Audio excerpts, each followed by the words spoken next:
Good morning. Good morning. I'll do it again. Good morning. Good morning. Good morning and welcome. There are a lot of reasons that people come to church. People come to church, of course, for the sermons. And people come to church for the disco ball. And people come to church for the coffee, and they come for the flowers, and yes, indeed, they come for the music.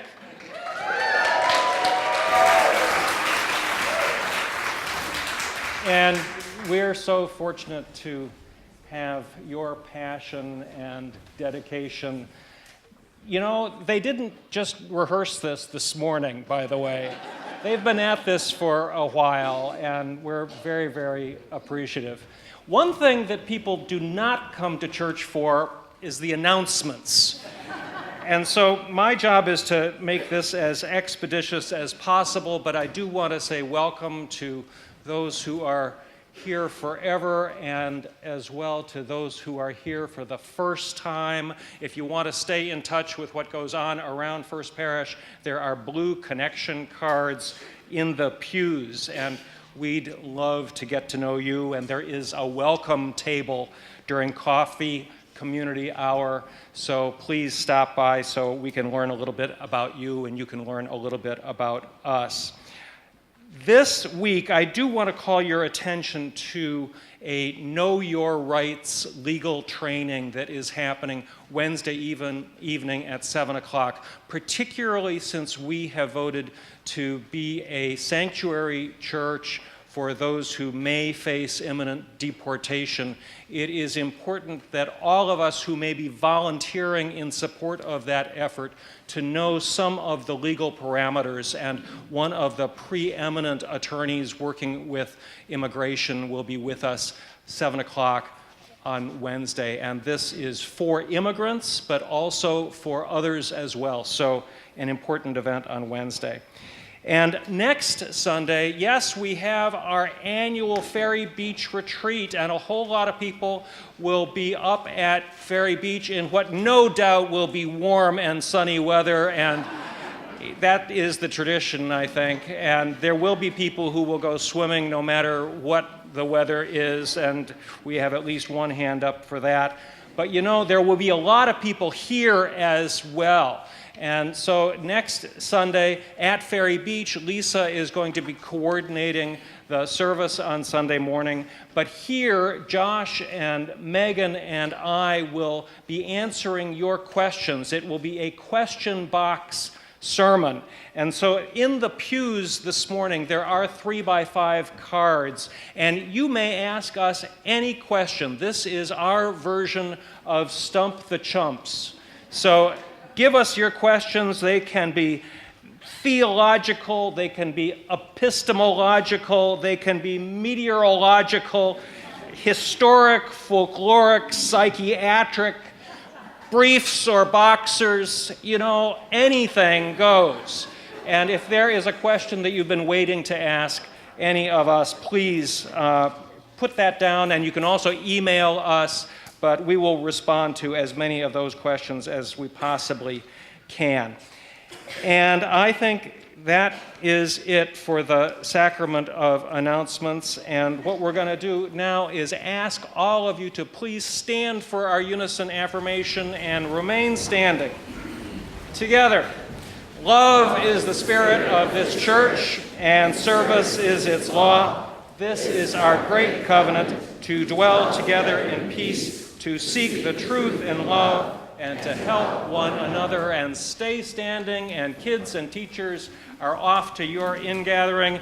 And for the rest of us, Dr. Connor, you're in charge. Embraceable you. You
Now for something a little churchy.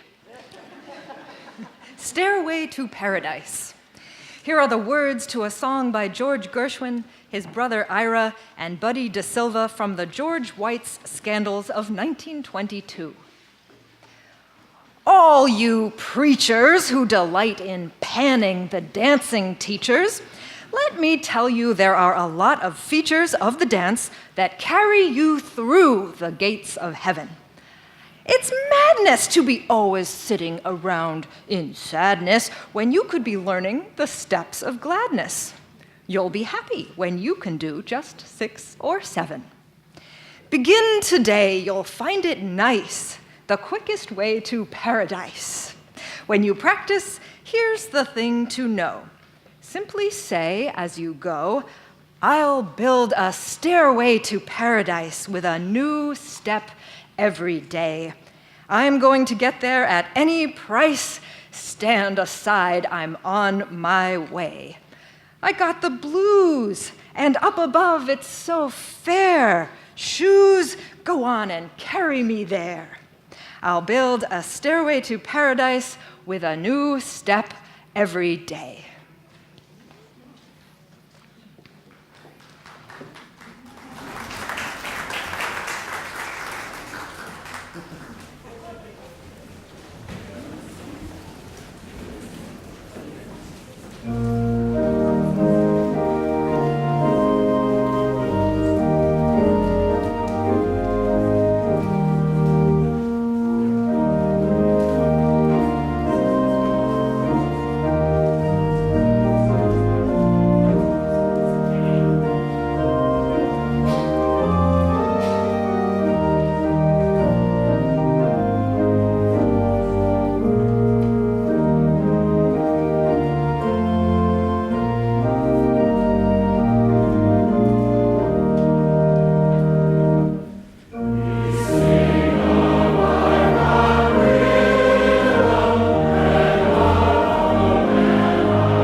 And freely we have received, thus freely give. For the you ain't seen nothing like it work of this congregation, here and far, far from here, our morning offering will now be gratefully received.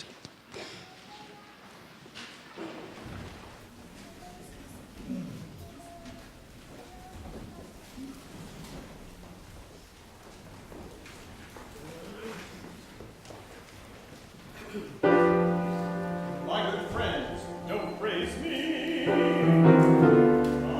was all to the little woman. This little woman, my little woman.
So I have to tell you that this is at the outer edges of my Gershwiniana repertoire. And I had to spend a little while with Wikipedia to figure out what's going on with this. And so there will be a prize for those of you who can later identify Boris Tomaszewski or Rachel Crothers. Onward. Our hearts are in communion when we gather down on Union Square. Hey-ho! When whiskers are unshaven, one can always find a haven there. Hey-ho! Though some may prefer the charming Bronix, though some sing of dainty Sutton Place, 'tis here we discover all the tonics that cure all the problems of the race. Oh, on boxes they put soap in, how we love it in the open air. Hey-ho! We may not fill our stomachs, but we're full of economics down on Union Square, down here on Union Square. Conditions as they are cannot go very far. The world must move, and we are here to move it. The brotherhood of man is crying for a plan. So here's my plan. I know you can't improve it. Conditions as they are cannot go very far. So listen to his plan for man and woman. Down, down, down, down, down, down. Down with one and one make two. Down with everything in view. Down with all majorities. Down with all minorities. Down with you and you and you. Down with one and two make three. Down with all of us, says he. Somehow I abominate anything you nominate. Everything from A, B, C to X, Y, Z. That's the torch we're going to get the flame from. If you don't like it, why don't you go back where you came from? If you don't like it, why don't you go back where you came from? Let's tear down the House of Morgan. House of Morgan. Let's burn up the Roxy Organ. Roxy Organ. Down with senators named Huey. Down with Huey. Down with chow mein and chop suey. And chop suey. Down with music by Stravinsky. By Stravinsky. Down with shows, except by Minsky. Up with Minsky. Happiness will fill our cup when it's down with everything that's up. Down with books by Dostoevsky. Dostoevsky. Down with Boris Tomaszewski. Tomaszewski. Down with Balzac. Down with Zola. Down with Zola.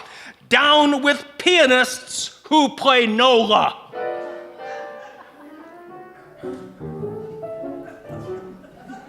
Down with all the upper classes. Upper classes. Might as well include the masses. Include the masses. Let's tear down the House and Senate. Down with Joan and Connie Bennett. Down with Russia. Down with Stalin. Down with 4 quarts to the gallon. Down with Marx and those 4 brothers. Down with plays by Rachel Crothers. So down with this, and down with that, and down with everything in view. The hell with this, the hell with that, the hell with you and you and you. The hell with who? The hell with you. The hell with whom? The hell with you. The hell with you and you and you. Happiness will fill our cup when it's down with everything that's up. Oh, On boxes they put soap in. How we love it in the open air, hey-ho. We may not fill our stomachs, but we're full of economics down here on Union Square. Down here on Union Square.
lips to shake the cherry.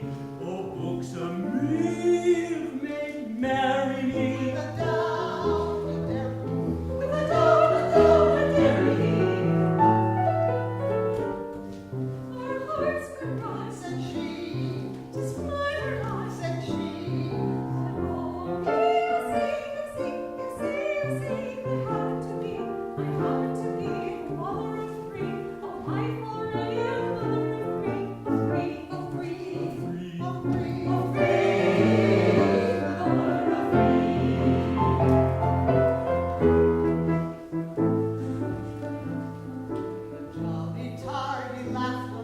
Tis for the best, my body, that you won't be my better half.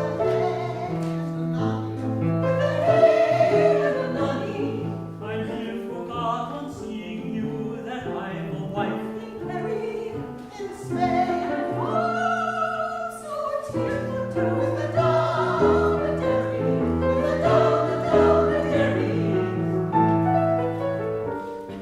You've got me thinking twice. Goodbye to shoes and rice. For all I need just now, you see, I happen to be proud to be the husband of three, a spliced already and husband of three. Of three.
Anne Brown was the first Bess in the Gershwin's American folk opera Porgy and Bess.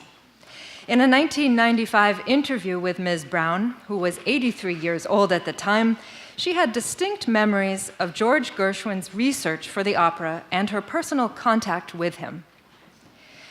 George Gershwin, to me, was a lovable big brother, but that sounds so silly. I know he was really interested in both me and my voice. Each night, he would come to the theater before the performance, come to my dressing room first, saying, "Hi, Annie, how are you? Is everything all right?"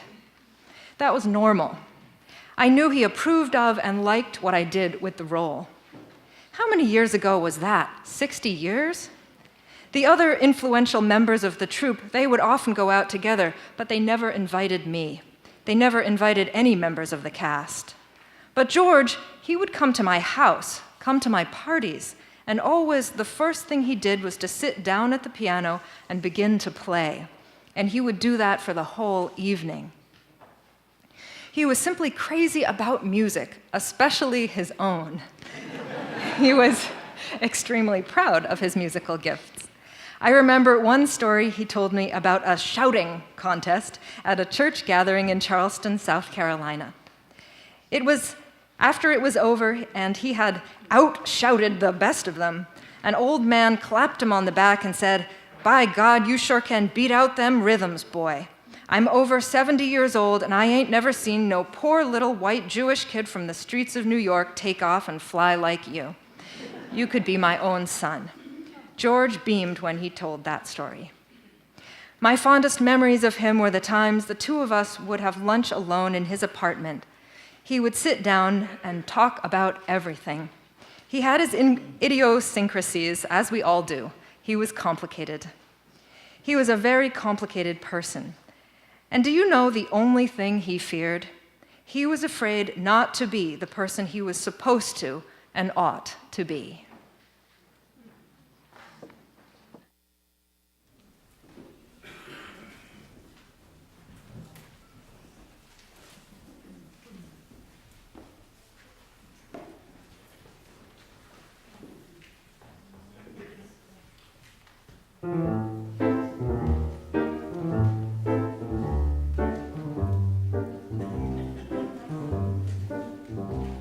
It ain't necessarily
In 1938, after Gershwin's death, his mentor, the composer and lyricist Irving Berlin, penned the following poem for his memorial service.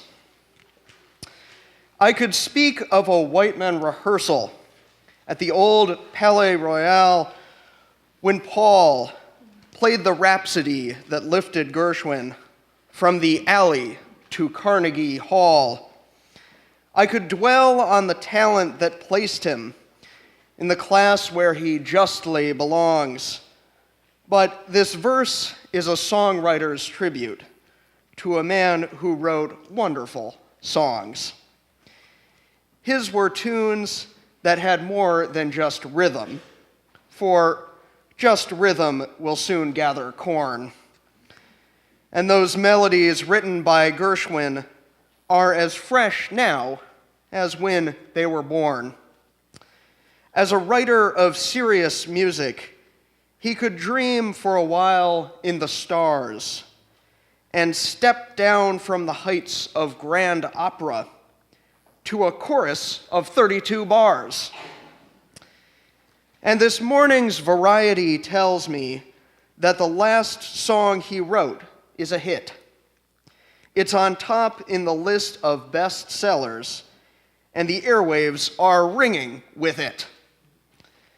It remains with the dozens of other, though the man who composed them is gone. For a songwriter's job may be ended, but his melodies linger on.